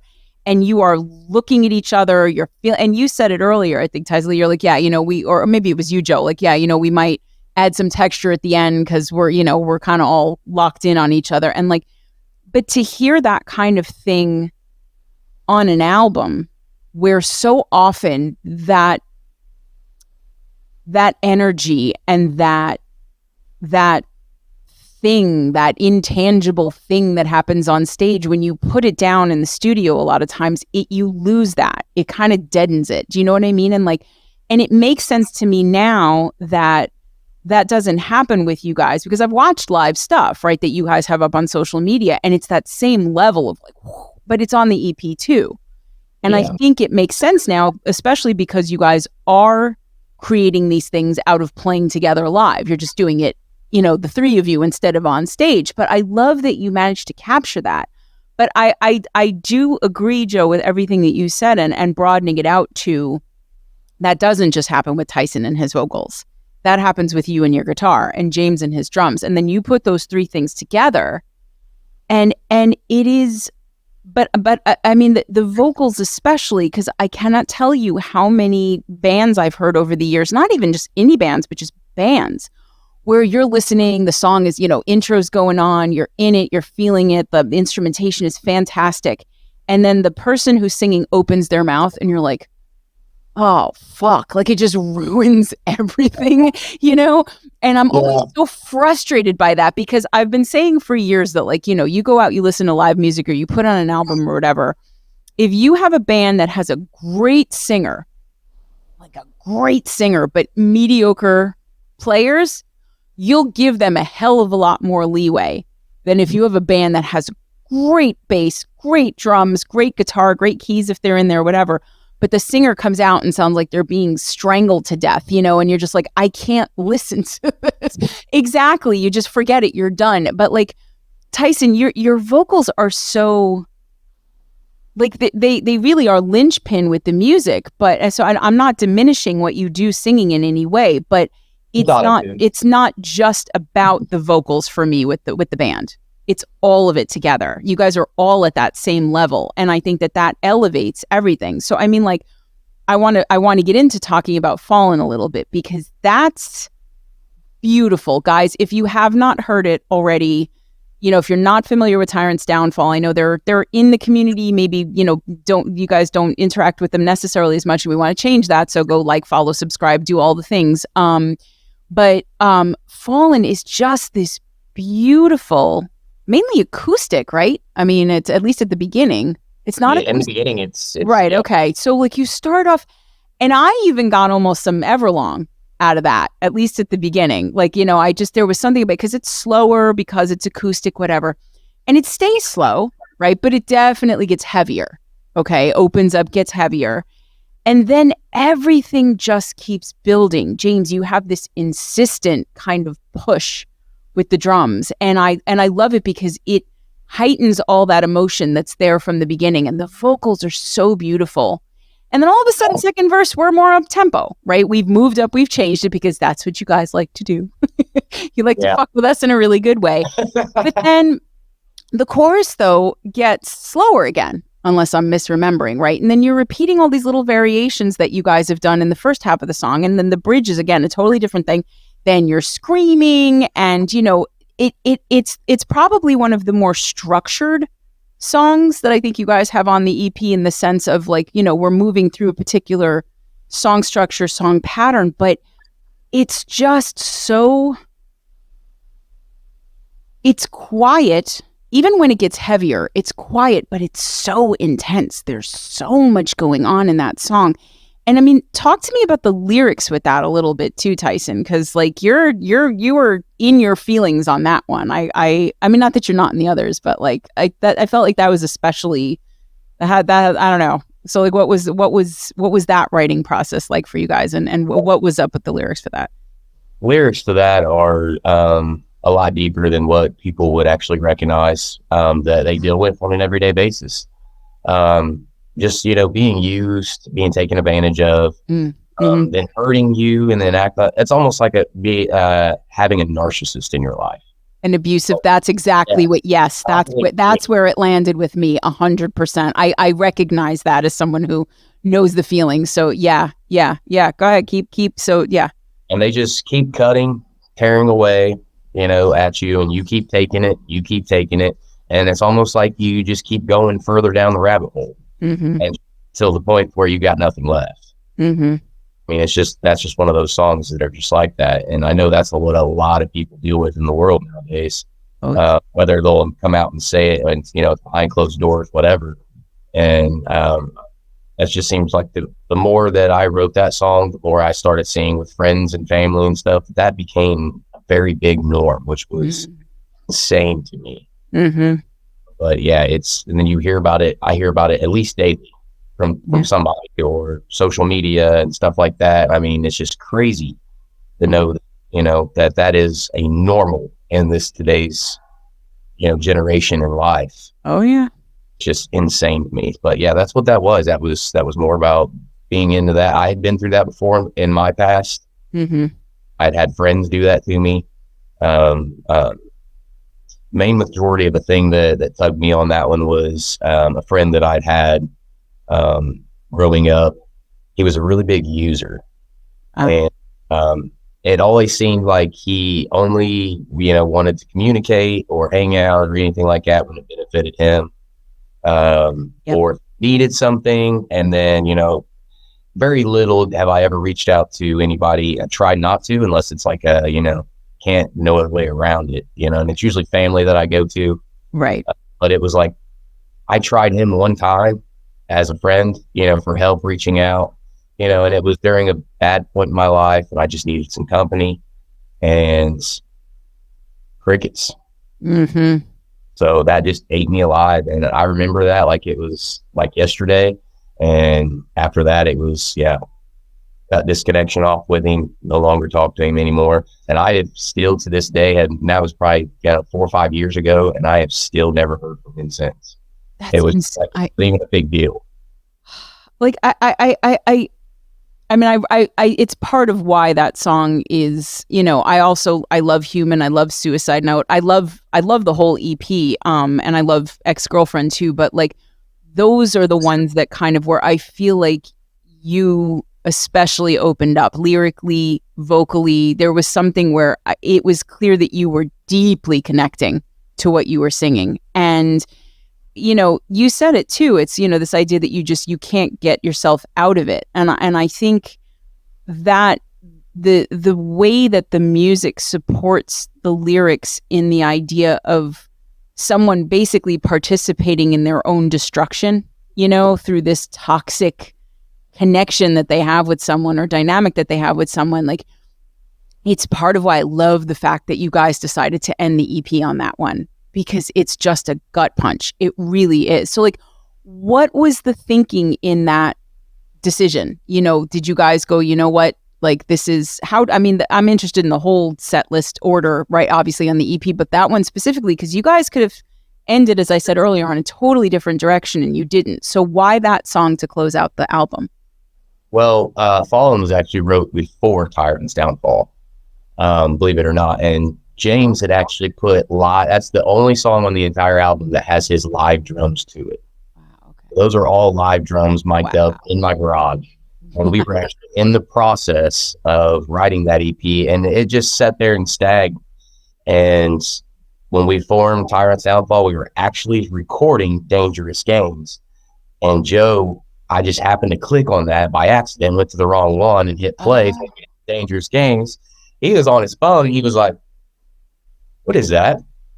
And I'm like, "Oh, it's just an old song, we had wrote a while back, blah, blah, blah." Got the drums finished, it's still needs some touches and stuff. And he's like, "That needs to go on the album." Oh yeah. That Thank song. you, Joe. Thank you. And thank you, Tyson, for misclicking, because I would have been so sad if I had never gotten to hear that song. Yeah. Yeah, I heard that one and I was like, "Oh, buddy, you weren't going to do anything?" "No, you are now." Like, Yeah. I want to know how to play that. But we're gonna finish this. Yeah. Yeah. So, Okay. Wow. I didn't realize that predated the band. So okay. So yeah, that was him. That was Tyson writing that. I think No, that's I love probably you getting such a personal touch. You know what I mean? Yeah. Really cool, the organics of it. So. Yeah. At the time, me and him were just said I had like 4 or 5 songs done and just needed drums to them. And he came over that day and he just hammered that song out. And I was like, gosh, I don't know what you did, bro, but that song just comes to life. On Astounding drums. to me that is live drums. Like that's Yeah. astounding to me because if you had asked me that gun to my head, I would have been like, no, like it doesn't sound like it. It doesn't feel like it. It doesn't. That's tremendous. But again, it's the skill set that you three are operating from, right? Like that's the level that you guys are at where you can do that, where I'm just like, because there is a rawness to that track. And I think some of it is because it does begin acoustically. It does begin more quietly, you know, but it's that I think now, and again, when I go back and I listen, I will listen for that. But I think some of that has to do with the way that the drums were done, right? Because when you can get that, you can't, even at no matter what you do in the studio, how good at it, you cannot capture that live drum feel unless you have live drums tracked. So very impressive. Now I like it even more because I really didn't know that. But okay, I just want to make sure we cover before we end up wrapping up like the other songs that we haven't talked about yet. I mean, going into another one that's really intense, Suicide Note. Again, one of my absolute favorites. That's another acoustic. That's your ballad, right? Okay. I love how you chose to reverb out those vocals. It makes the whole thing very dreamy and ethereal, and I think that fits thematically with the lyrics. But I mean, where did that one come from and how was that one that you three came out with from a jam? That was more of James's setup. He wanted an acoustic song on the album. Okay. He thought, hey, we at least need one, and Joe was agreed. So I was like, I've got a few things, here and there. Okay. And I'll sit down and I'll record something, and we'll decide if we want to go full-fledged band or just keep it acoustic. Go from there. And I finished it real quick, kept it nice and basic. It's an acoustic guitar with some vocals. And I sent it to him, and James was like, that's our acoustic song for the album. Yeah. Joe was like, I hear one little spot, I want to put a lead in. And right out of the second verse, he put that lead in. He just started shredding, and I'm just like, oh yes, that's there's so much soul in that solo. It's that guitar is singing. I love it. It's just it's so beautiful, and it's mournful in a way while still being fucking shreddy, where I'm just like, oh, the whole thing. I mean, and then the lyrics on top of it. I mean, you call a song Suicide Note, you have to earn that, right? Like that is not something to fuck around with. That's not something to toy around with. And when you have a line like, what is it? I wasn't a monster. I just lost my way, and it's like, it as someone who's lost, people to suicide, and when it just, I've heard songs like that write from that perspective before, but a lot of times it's very heavy-handed, and it's almost like you can tell that it's the person who was left behind that wrote what they needed to hear. And this didn't feel like that to me lyrically. This felt more like it was from the perspective of the person writing it. And so, I mean, I don't want to touch on where that came from if you don't, but I mean, like it really, the authenticity of that one and just all of the pieces. And I love that you kept it spare. I love that you made that decision. And I'm really glad, Joe, that you decided to put in that piece, because it did.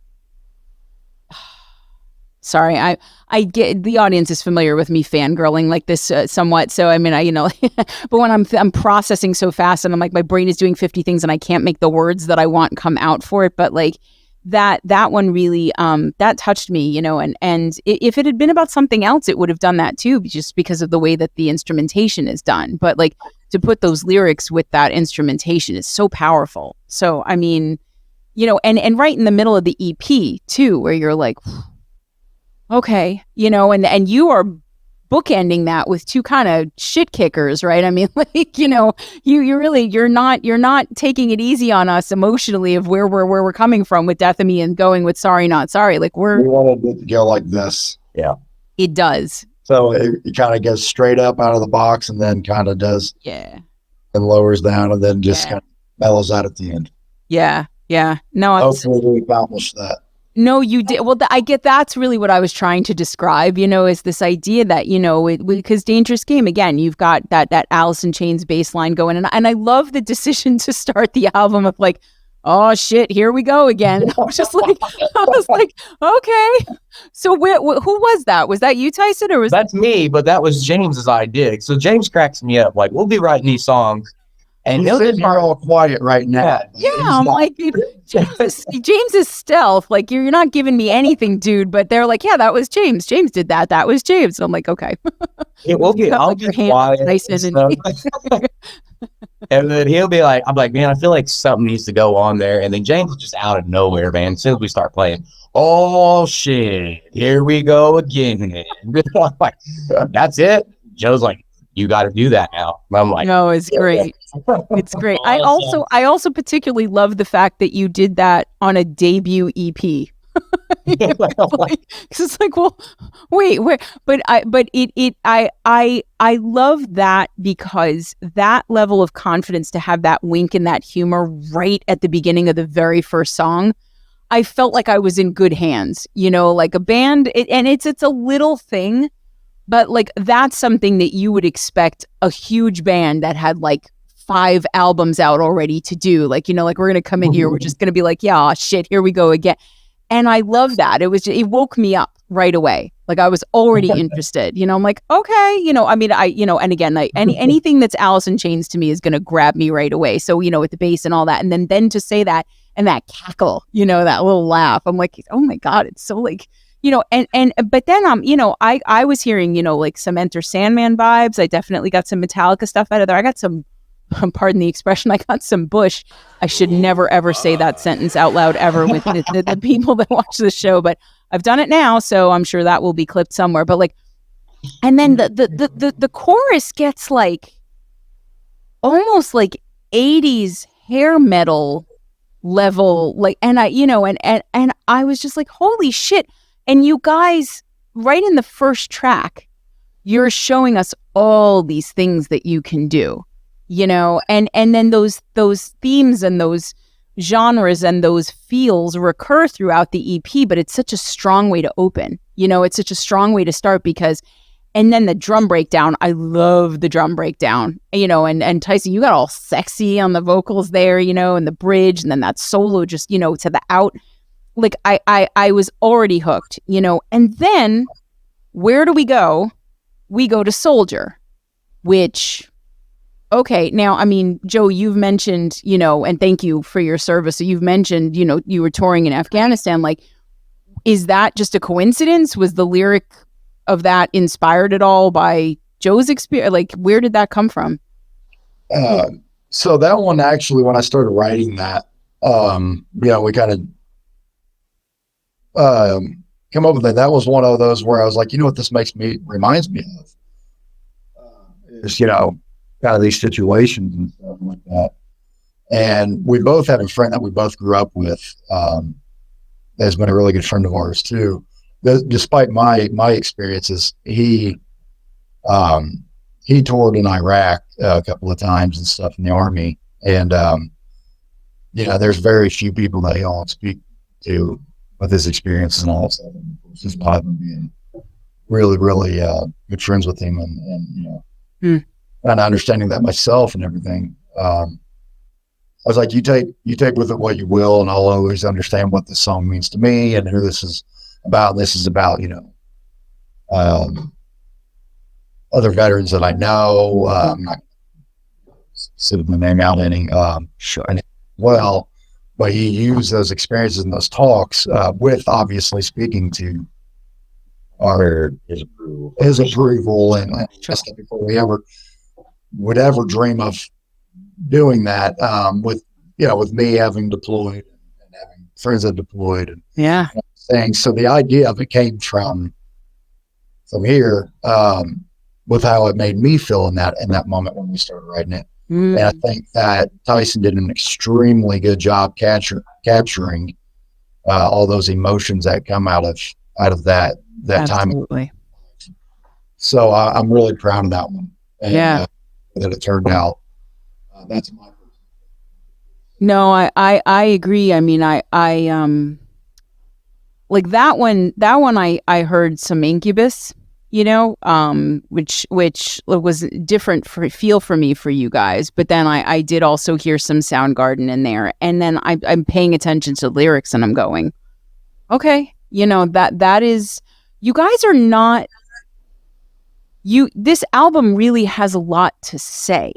I mean, if the music had been this good and the vocals had been this good and the lyrics were not that good, I would have been 100% fine. I would not have been mad at you at all. Like, I really wouldn't have. But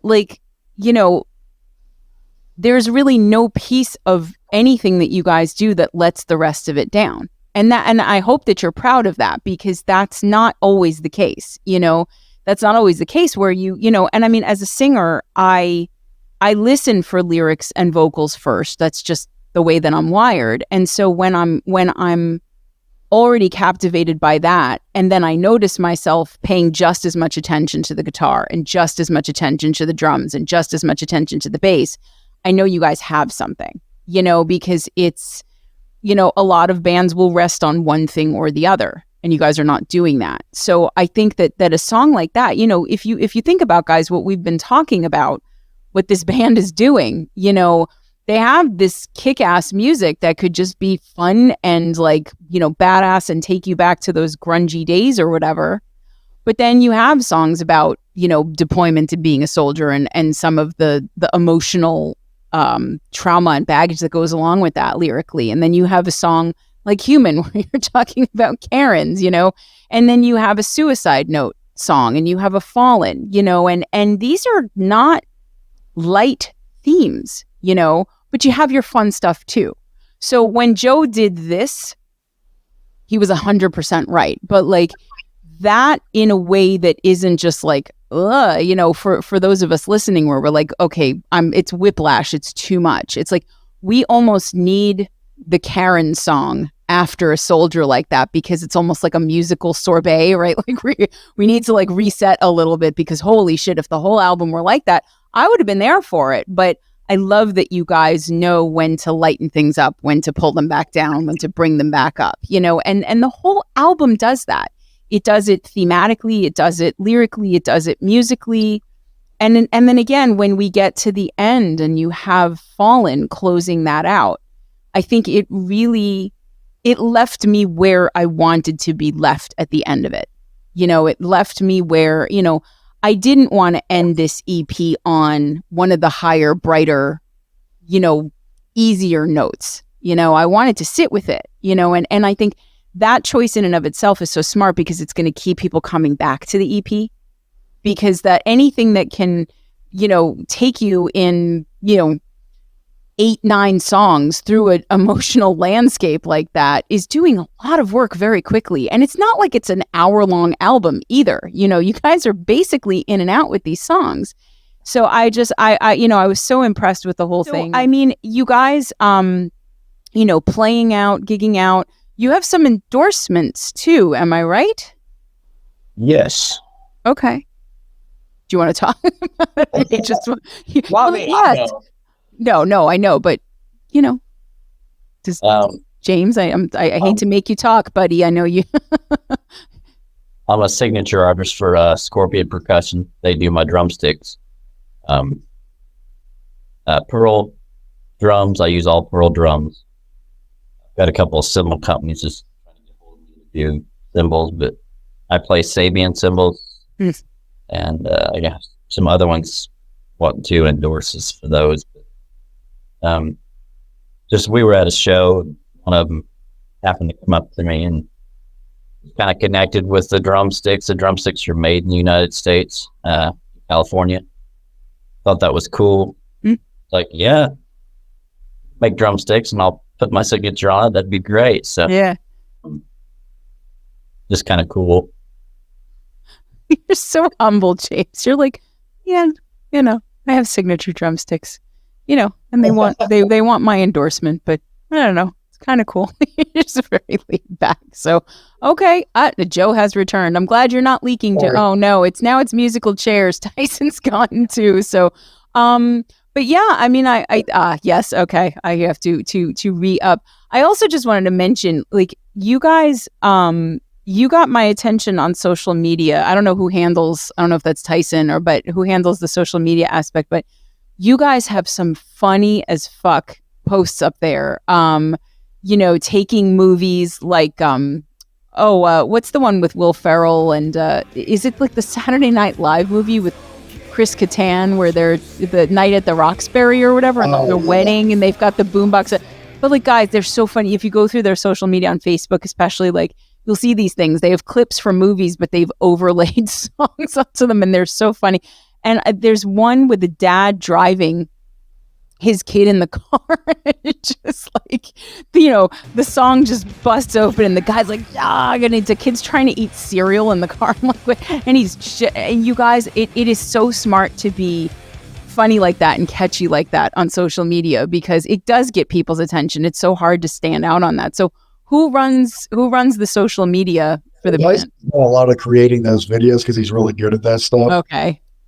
But actually, Kayla, our manager, pretty much runs our social media. Okay. Yeah, Yes. Let's give a shout out to Kayla. Kayla, who helped schedule this whole thing and reschedule this whole thing. So yay, Kayla. Well, yeah, she's awesome at it. So, she happens to be my wife. So, Well, it's good that she's awesome then on multiple levels. We like awesome, but no, it's very clever because you're just adding another dimension to, getting to know the band. And I do always appreciate a band that has a sense of humor, especially bands that play heavier stuff, and especially with the lyrics, the way that we've been talking about them, that you guys are hitting some really intense topics. To have a clip, where I'm just laughing my ass off looking at this guy just, flinging his kid around in the car or whatever, it's cereal flying everywhere. Like, I love that. I think that's really clever. So if for anybody watching, you haven't already seen that, go look through their videos because there's some really funny stuff on there. But so I don't know if you guys know this, but before we wrap up, we have one more thing to do. We do like to end every show with a little segment that we like to call In the Vox Seat. And I have asked every musician that has been on this show the same 5 questions. And usually people are mad at me for at least one of them.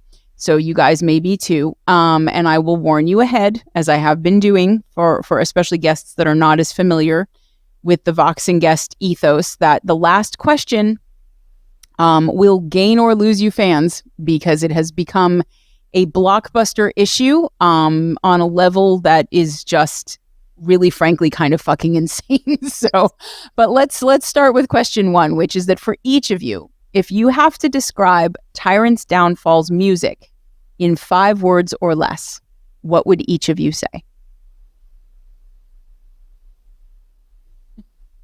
They're looking at each other like, I don't want to start. Who's going to take it first? You each get 5 words. You may not use all of them, and James, you may not use any of them at this rate. I don't know, but I don't know. Who's going to start? The way we want it. Ooh, okay. Surgical with his speech. I love it. James is a sniper. I wasn't even supposed to top that. Yeah, you guys. Good luck, James. I'm telling you. Hey, it's 5. 5. It's 5. It's a sentence, and it's perfect the way we want it. It's a time signature, 5/4. I mean, that's what human is. It's 5/4 time signature. There's some 6/4 in there, some different time signatures. So there you go. If you didn't know already. So. James was, well, yeah, again, being married to a drummer, I listen for that kind of thing, but James was saving all of it for the end. James is going to talk nonstop now. This is going to be it. It's going to be all James all the time. Guys, you're a little bit fucked here, because how are you going to top that? Seriously. This is us. Okay, this is us. All right, good show as well. All right, Tyson, you're the lyricist. You're going to come up with 5 words. What are we doing? I'm not going to use all 5, but I'm going to use few. Married with children. Married with children. We're the Papal band. The dad band. God damn it. Okay. All right. Yeah, we get Oh. with everybody's like, it's the dads that can jam. Yeah, that would not be my first characterization of you guys, but I guess technically it's true. So, okay. All right. So we had two shows there. We have This Is Us and Married with Children. So there you go. And The Way We Want It. So we I will can't. tell you though, they do call us the dad band on, it used to be, it's called X now. It's that one where Elon Musk took Twitter? over Yeah, social- Twitter. Twitter, yes. So, well, the funny part about that is we gained a buttload of followers on there. They seen our pictures, and then everybody was like, we're not following a dad band. I put music on there, and people were sharing the crap out of it. They're like, have you guys not heard these guys? So we ended up blowing up. They call us the dad band on there that can jam. That's fantastic. No, I like better. That's good because we all know those dad bands, the New Balance, Home Depot, Fashion Choice bands and whatever. And like the music is not usually going to be the thing that compels the people to follow, but smart that you guys put that up there because it's like, we're not following the dads. Oh my God, they sound like this. Yes, we will follow them literally. So, okay. All right. Good. I love that. Just blowing up on X too. So, okay. So for each of you now, your favorite thing about being a musician. To express ourselves. Well, it's just that freedom. You know what I mean? Say what we can't say. Mm.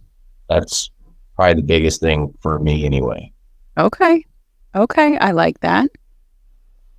What about you, James?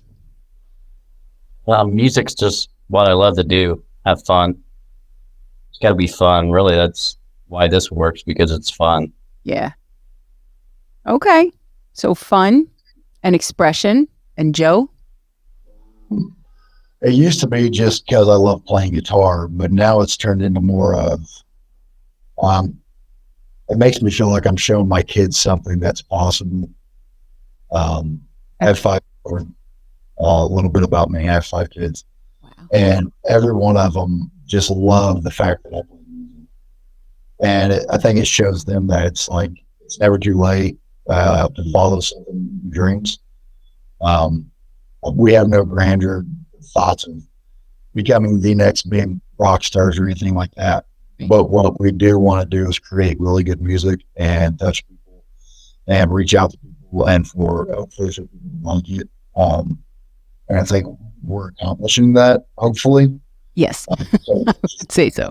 the lesson in life that no matter what it is, or maybe how the norm is supposed to be or whatever, that it's okay. I love that. Okay, fantastic. Okay, but now the flip side of that is your least favorite thing about being a musician. James, is it load in and out? Usually- That's always for the drummers. It's always that. So, We're upstairs at the house, so it's up and down the stairs. oh my God, you guys couldn't like put them on the ground floor for this poor dude. Okay, all right. So that's it. Carrying the drums. I cannot fault you on that. That is a super shitty part of being a drummer. That's for sure. So okay, Tyson, Joe, what about you? Least favorite thing?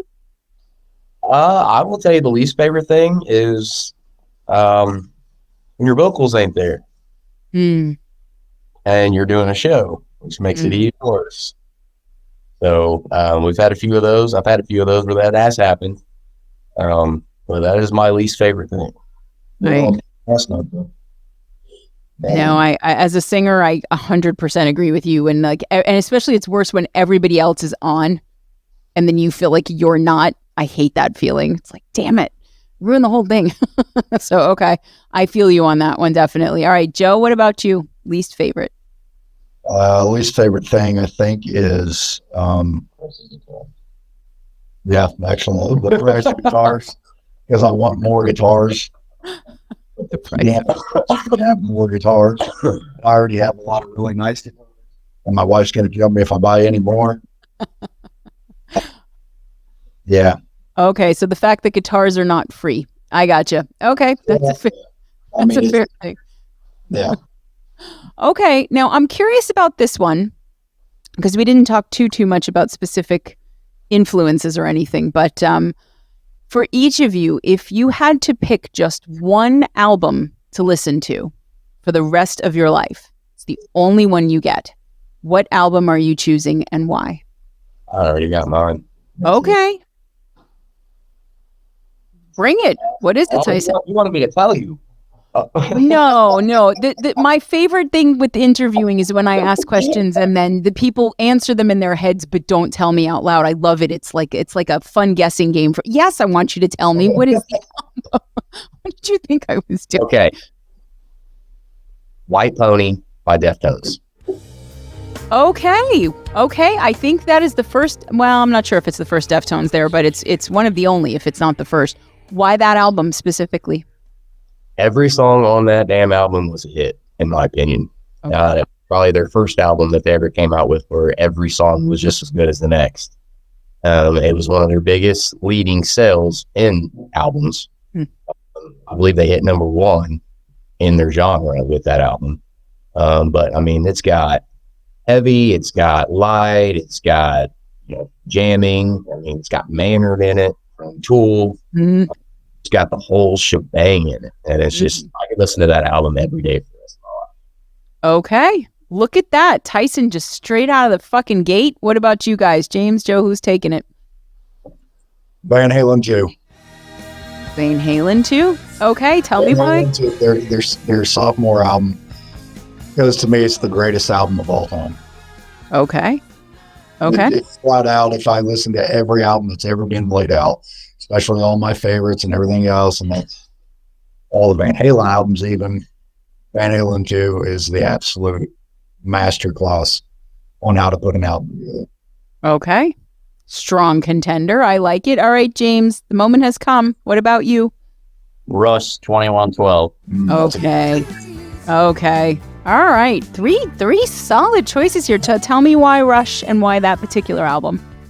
I mean, obviously Neil Peart, but like, why else? I just like Rush because of, Neil's input in the band. Yeah. He didn't just play the drums, he wrote a lot of the material. A lot of people don't realize. Yeah.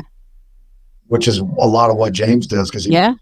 he even realized that not a lot of my Rush are very driven based off of what James is playing. So like Absolutely. the whole jam thing. Yeah. So it kind of influences, because that's how he influences this band along. It's like I don't come up with these riffs or whatever without him playing first, and then I'm like, oh wait, what if I did this or that? Hey, that matches that, and then it makes my head do this, and then we look at each other like, here we go, and then it just takes off. Yeah, you got it. Oh, you're like the Wizard of Oz, James. You just quietly behind the curtain. Okay, so it's Rush for Neil and his input, and 2112 because I like the lengths of the songs. So if this is the only album you could listen to, it's what you said, right? yeah, for the rest of your life, this is it. Yeah. So most Rush songs are kind of like Dream Theater songs. They're longer songs. So if it's on an 8-track, I ain't got to keep clicking it. Or if it's on a CD, I ain't got to keep switching it. I just pop this song in there, listen to it for 12 minutes, Okay. Then the next one comes on, another 6-minute song or whatever it is. Spoken like a true drummer. I love it that you're like, it's the length of the song. All right. I appreciate that. Again, 3 solid choices. I'm not mad at you for any of that, but okay, guys, this is it. This is the final question. This is the big one. Okay. Give me a moment to settle the crowd here. Freaky, take it easy. Dom, cross your fingers. Here we go, guys. You ready? Your toilet paper roll. When you put the toilet paper on the holder, does the toilet paper come from over the top, or do you pull it out from under the bottom, and why? Over the top. Okay, over the top. Tell me why. Defend your answer. Because and trying to reach the toilet paper underneath, I always like run my fingers into the wall and stuff like that. Whereas Okay. it's easy for me to just, and it rolls better. Okay. All right. We have an But crazy people put theirs the other way. That's what. All right. So we have another anti-wall sentiment driving an over. Okay. Tyson, how about you? We've heard all kinds of shit with the wall, bugs climbing on the wall and, wall dookie and all kinds of, so you're not alone in the wall thing, but I think this is the first size of the hands wall rationale. So you've added some flavor to that argument. You do have big hands. So it looks like from the perspective right now, it looks like your hand is the size of Tyson's head when you do that. But okay, you just palm him like a basketball. Okay, that's a big hand. All right, Tyson, what's your way? I don't use toilet paper. I use the water hose. I knew you were going to have to I love that it's not a bidet, it's a hose. Yes, you will, precious. You will get the hose. It works better, but the neighbors don't appreciate it. That explains a little bit about what they were talking about, the Karens on that local board for human. You did not mention that it was you raw dogging it in the yard with the hose. Okay, that I'm yeah, okay. So I don't blame him. I got every right to be mad. I wouldn't want to look at that every time he takes a dump either. Are we We're putting sticking, forward. are we sticking with the hose, Tyson? Are we sticking with that as our answer? No pun intended. The ask is why he doesn't replace the toilet paper anymore. And mine's over. I go over. You're over. Okay, we almost had Tyson and his hose. Pardon the expression. But no, he's another over. Okay, and is it just because that's the way it tends to end up on the roll? It doesn't sound like you have a huge investment in this decision. Oh, not really. Okay. Yeah, I mean, You wipe your ass whether it's over or under, so it don't really matter. Okay. So I don't know. Do we really consider you an over then? I think you're an other. I like the water hose kind of guy type deal. That's a serious thing. I'll be different. You like to be okay. I think we're gonna count Tyson as an other then. We do have an over under other category, and then there's another one I'll get into in a minute. But all right, James, this is it. We have an over and an other, and what is your choice? So the question is over or under on toilet paper. Yeah. Not the question of why is it over or under. Oh no, it's both. Which one do you choose and why? Is it the length of the toilet paper that makes you make your decision? Is that what it is? So are you what is your orientation for toilet paper? I would say under. Another under. Okay. You've just made some people very, very happy. That's it. It's gone. Joe's leaving now. They're done. Okay. The under is the least populated category. You have just added to the under army. You have made a bunch of new friends now. Tell everybody why under. Why under? Everybody's over. Why be like everybody else? Okay. It is a counterculture move. I like it. Okay. You beat of your own drum. I like it. So holy shit, guys, we have not a three-way, but we have one of each here, basically. We have an over, we have an other, and we have an under. This is I think the biggest band split we've ever had. Wow. Look at that. yeah. What'd you say? All gets wiped in the end. There you go. See, now you're uniting. It get wiped in the end. Yes, very literally, that is exactly what happens. But okay, look at that. Coming together, you guys have come up with your own parts of things, and yet you've somehow managed to make it work as a whole in the end. And I feel like, don't say whole in the end, that's not good either, but you guys have managed to make it work. We started with creamy nuts and we've ended with a hole in the end. And this whole interview has just been a little bit sketchy in that way. But you guys really, I hope it comes across how much I enjoy Tyrant's Downfall and the music. And I wish you guys the best. I can't wait for the new album coming out. Do we have a sense? Did we say roughly when we think? No, I don't think we said specifically. With the lineup and the shows increasing and all that stuff too. Mm-hmm. It'll be kind of hard to give a hard date. Okay, so they'll have to keep checking their social media. You'll have to keep listening to Death of Me and Ex-Girlfriend on Spotify just to whet your appetites. And then when it comes out, we will all rejoice. Thank you. Well, thank you guys so much for being on the show. I really appreciate your time and being here. Thank you so much. You're very welcome. And James, just try not to monopolize the conversation so much in the future. Okay, just really, just. All right, guys, that's it. That's another Vox and Guest in the books. We'll see you next time. Bye.